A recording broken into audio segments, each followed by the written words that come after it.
విధంగా మా ఆయన కూడా ఈ గుడి దగ్గర రావడం జరిగిందని చెప్పారు.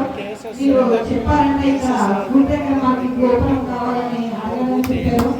కాబట్టి మా ఆయన నాకు చెప్పారు, ఖచ్చితంగా మేము ఈ గుడి యొక్క ఏవైతే అవసరాలు ఉన్నాయో వాటి కోసం మేము ఖచ్చితంగా భార్యభర్తలు విలువలు కూడా సహాయం చేస్తాం. ఈ గుడి యొక్క డెవలప్మెంట్కి మా వంతు ప్రయత్నం కూడా మేము చేస్తామని సందర్భంగా తెలియజేస్తా ఉన్నాను. మీ అందరికీ మరొక విషయం చెప్పాలి, ఈ వీధిలో ఎక్కువగా నా కుటుంబస్తులే ఉన్నారు.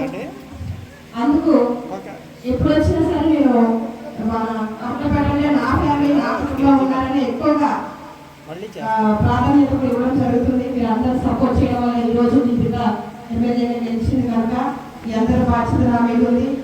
ఈ యొక్క వ్యక్తిగత అవసరాలైనా లేదా ఇలా మన ఏదైనా టెంపుల్ యొక్క కోసమైనా సరే ఏదైనా చిన్న చిన్న పనులైనా ప్రతి అవసరమైన ఏదైనా లేకపోతే ఖచ్చితంగా ఆ సమస్య పరిష్కార దిశగా నేను ముందుకు వెళ్తానని కూడా ఈ సందర్భంగా మీ ముందు మన వీధిలోకి వచ్చి చెప్పడం జరుగుతుంది.